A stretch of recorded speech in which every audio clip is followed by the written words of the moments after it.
Hello and welcome back to my channel. आज हम discuss करने जा रहे हैं very basic concept of mathematics, जिसे हम परिमेय तथा अपरिमेय संख्या कहते हैं। परिमेय संख्या और अपरिमेय संख्या, चूँकि अगर हम नंबर सिस्टम की बात करें तो जो हमारा डेसिमल नंबर सिस्टम होता है वो दो हिस्सों में डिवाइड है। ठीक है, डेसिमल नंबर सिस्टम या फिर जिसको रियल नंबर कह लें, अगर हम रियल नंबर रियल नंबर को हिंदी में हम लोग वास्तविक संख्या कहते हैं।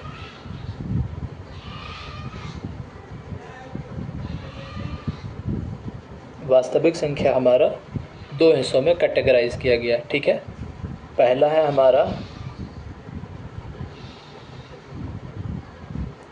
परिमेय संख्या,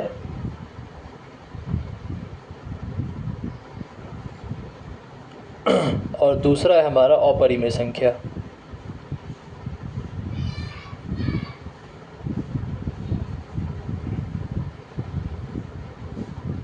परिमेय संख्या को हम लोग रेशनल नंबर कहते हैं,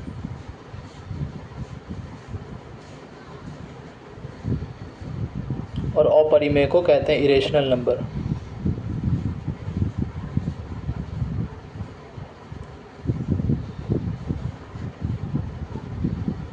ठीक है, तो परिमेय संख्या और अपरिमेय संख्या, तो आज हम बेसिकली इसी के बारे में डिस्कस करने जा रहे हैं। तो परिमेय संख्या अगर हम जान लेते हैं कि परिमेय संख्या किसको कहते हैं, तो हमारा अपरिमेय संख्या अपने आप पता चल जाता है। यानी कि दुनिया का कोई भी संख्या जो वास्तविक संख्या है वो या तो परिमेय होगा या अपरिमेय होगा, और हम परिमेय की क्वालिटीज़ को चेक करते हैं। अगर वो परिमेय हुआ तो ठीक है, वरना वो अपरिमेय संख्या हो जाता है। ठीक है, तो परिमेय संख्या को पहचानने के लिए हमने यहाँ पे उसके कुछ खुसूसियात, यानी कि उसको कह लें कि एसेंशियल कैरेक्टरिस्टिक जिसको कह लें, वो हमने लिखा है। तो हम कैसे चेक करेंगे कि कोई भी संख्या परिमेय है या अपरिमेय है? तो हम परिमेय चेक करते हैं, अपरिमेय चेक नहीं करते हैं। अगर परिमेय हुआ तो परिमेय संख्या होगा, वरना वो अपरिमेय हो जाएगा बाय डिफ़ॉल्ट। ठीक है, तो जो उसके कैरेक्टरिस्टिक होते हैं, वो सबसे पहला नंबर पे अगर हम बात करें तो वो हमारा संख्या जो होगा उसको हम p/q के रूप में लिख सकते हैं।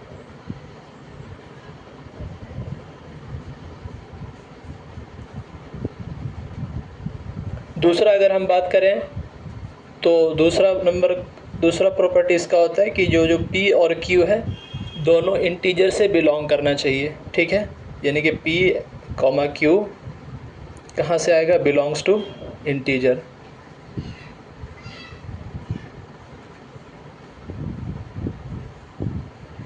p और q हमेशा इंटीजर से आएगा। इंटीजर का मतलब पूर्णांक, 1 2 3, -1, -2, -3, इंक्लूडिंग 0। ठीक है, तीसरा इसका प्रॉपर्टी होता है q का वैल्यू हमेशा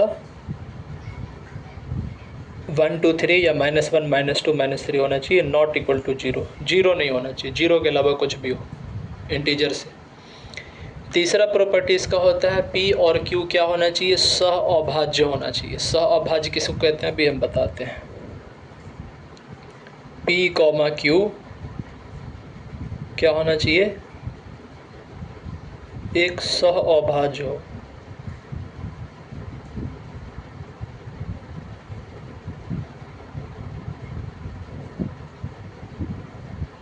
यानी कि p and q should be coprime. सहअभाज्य को कहते हैं कोप्राइम।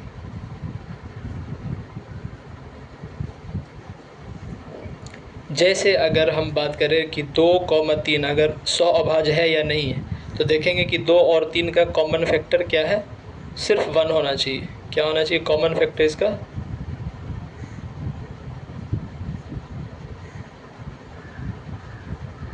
अगर हम बात करें 2, 4 का, तो ये सहअभाज्य नहीं होगा। क्यों? क्योंकि इसका कॉमन फैक्टर क्या है? 2 भी है, 1 के अलावा। ठीक है, तो वैसा संख्या जिसका कॉमन फैक्टर क्या हो? केवल और केवल 1 हो, तो उसको कहेंगे सहअभाज्य। ठीक है, इसमें और जो 5वें नंबर पे आता है वो आता है हमारा 100 अभाज्य के बाद कि P, Q का जो दशमलव प्रसार हो वो शांत होना चाहिए और टर्मिनेटेड होना चाहिए। शांत हो या फिर नॉन टर्मिनेटेड नहीं होना चाहिए, ठीक है। रिपीटेड वैल्यू चलेगा। 5वें नंबर पे है P/Q का दशमलव प्रसार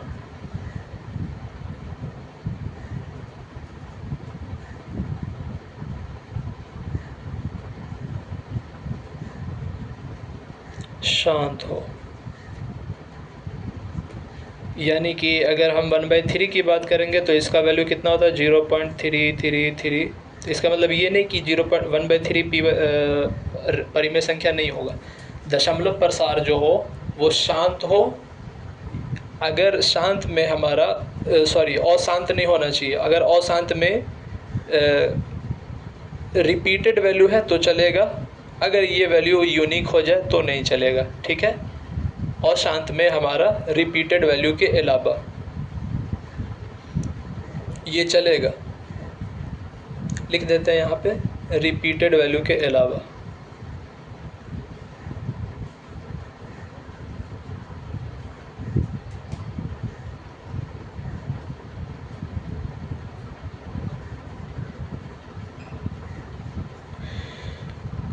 ठीक है, तो सबसे पहले अब डेफिनेशन को फिर से रिवाइज कर लेते हैं। अगर हम रियल नंबर की बात करें तो रियल नंबर हमारा यानी वास्तविक संख्या दो प्रकार का होता है, परिमेय संख्या तथा अपरिमेय संख्या, ठीक है। तो अगर ये सारी क्वालिटीज़ किसी नंबर में पाई जाएंगी तो वो हमारा परिमेय संख्या होगा। अगर ये सारी क्वालिटीज़ नहीं पाई जाएंगी तो वो हमारा अपरिमेय संख्या होगा बाय डिफ़ॉल्ट, ठीक है। तो सबसे पहला क्वालिटी हमारा होता है कि P/Q के रूप में हो, ठीक है। दूसरा क्वालिटी है इसका कि P और Q क्या होना चाहिए, इंटीजर से आना चाहिए।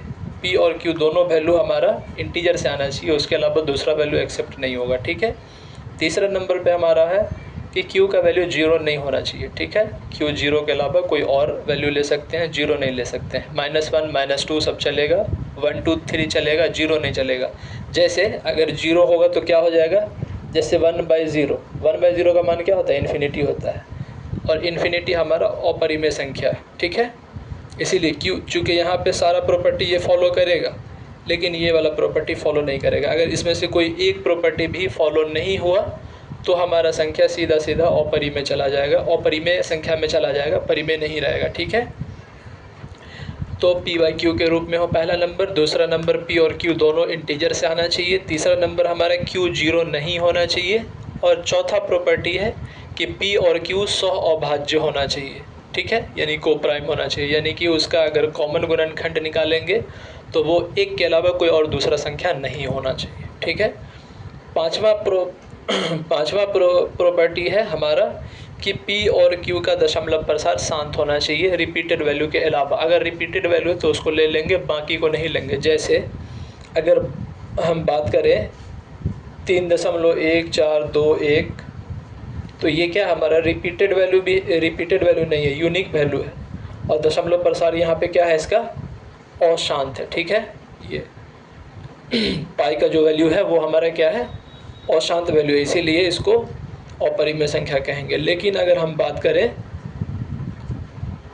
22/7 का तो ये हमारा परिमेय संख्या होगा, क्योंकि ये रिपीटेड वैल्यू नहीं, इसको दशमलव में नहीं लिखा गया है, ठीक है। अब इसमें कुछ उदाहरण देख लेते हैं। जैसे अगर हम बात करें 1/3 पाई 22/7 इन्फिनिटी -5, इतना ही ले लेते हैं। इतना को चेक कर लेते हैं हम कि ये परिमेय संख्या है या नहीं है। सबसे पहले इसमें क्या चेक करेंगे, P/Q के रूप में हो गया पहला प्रॉपर्टी चेक। दूसरा प्रॉपर्टी हमारा था P और Q दोनों इंटीजर से आना चाहिए। देखिए 1 भी हमारा इंटीजर है, 3 भी इंटीजर है, ये भी चेक हो गया। तीसरा प्रॉपर्टी हमारा था कि Q का वैल्यू 0 नहीं होना चाहिए। देखिए Q का वैल्यू 3 है, 0 नहीं है, तो तीसरा प्रॉपर्टी भी हमारा चेक हो गया। चौथा प्रॉपर्टी हमको चेक करना था कि P और Q क्या होना चाहिए, सह अभाज्य होना चाहिए। 1 और 3 का कॉमन गुणनखंड क्या होगा, 1 होगा। यानी कि चौथा प्रॉपर्टी भी फॉलो कर गया। पांचवा प्रॉपर्टी चेक करना था 1/3 का दशमलव प्रसार क्या है। तो 1/3 चूँकि 1/3 हमारा डायरेक्ट फॉर्म में लिखा हुआ है, इसीलिए इसका दशमलव प्रसार चेक नहीं करेंगे, सिर्फ 4 प्रॉपर्टी चेक करेंगे। यही 1/3 की जगह पे अगर 0.33 लिखा रहता तो हम इसको चेक करते कि किस प्रकार का है। ठीक है, ये जो पांचवा प्रॉपर्टी है ये इस तरह के वैल्यू के लिए है। ठीक है, या फिर 1.1, 2, 1, 3, 5 इस प्रकार से कोई नंबर दिया हुआ है तो ये हमारा पांचवा प्रॉपर्टी जो था कि दशमलव प्रसार शांत हो। ठीक है, तो उसको यहाँ से चेक करेंगे हम कि दशमलव प्रसार शांत है या नहीं है। ठीक है, फिर हम सेकंड बात करेंगे पाई का। तो पाई का वैल्यू हमारा होता है 22/7, लेकिन पाई अगर सीधा सीधा पाई लिखा रहेगा तो इसको हम 3.14 लेते हैं। ये हमारा अपरिमेय संख्या होगा सीधा सीधा, जो हमारा फिफ्थ प्रॉपर्टी था जो चेक कर रहा था कि दशमलव प्रसार और शांत है और यूनिक वैल्यू है, रिपीटेड नहीं है। तो ये सीधा सीधा क्या हो जाएगा, अपरिमेय हो जाएगा। ये हमारा परिमेय हो जाएगा। 22/7 हमारा परिमेय होगा, क्यों? क्योंकि ये P/Q के फॉर्म में है, Q नॉट इक्वल टू 0 है और दोनों का कॉमन गुणनखंड 1 है बस। ठीक है, तो ये हमारा क्या हो जाएगा, परिमेय संख्या होगा। ये नहीं होगा, क्यों? क्योंकि इसको 1/0 लिख सकते हैं इन्फिनिटी को, और यहाँ पे Q का वैल्यू क्या आ गया, 0 आ गया। इसीलिए थर्ड प्रॉपर्टी जो था Q नॉट इक्वल टू 0 ये फुलफिल नहीं हुआ। ठीक है, और -5 की बात की जाए तो -5 को -5/1 लिख सकते हैं। इसको भी अगर चेक करेंगे तो ये भी P/Q के फॉर्म में है हमारा, और Q 0 नहीं है। ठीक है, और दोनों का सह अभाज्य भी है, दोनों का कॉमन गुणनखंड भी 1 है। तो ये भी हमारा क्या होगा, परिमेय संख्या हो जाएगा। ठीक है, तो इसमें हमारा 1/3 परिमेय संख्या था और 22/7 परिमेय संख्या था। बहुत सारे बच्चों का कन्फ्यूजन होता है कि 22/7 परिमेय है या अपरिमेय है, बच्चे कन्फ्यूज रहते हैं। तो हमने जो ये 5 प्रॉपर्टी बताई है, इससे दुनिया का कोई भी नंबर नहीं बचेगा, सारा चेक हो जाएगा। ठीक है, अगर यहाँ 4 में नहीं हुआ तो जो फिफ्थ प्रॉपर्टी हमने बता रखा है इससे आप चेक कर पाएंगे कि वो परिमेय संख्या है या अपरिमेय है।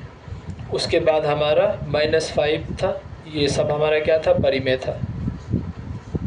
और जो परिमेय नहीं हुआ वो सब क्या हो जाएगा, अपरिमेय हो जाएगा। जैसे हमारा पाई हो गया और इन्फिनिटी हो गया। ठीक है, ये सब क्या था, अपरिमेय था,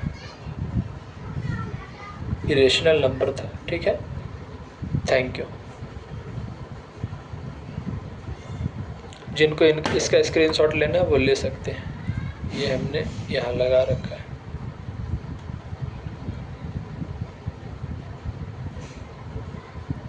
ओके, थैंक यू।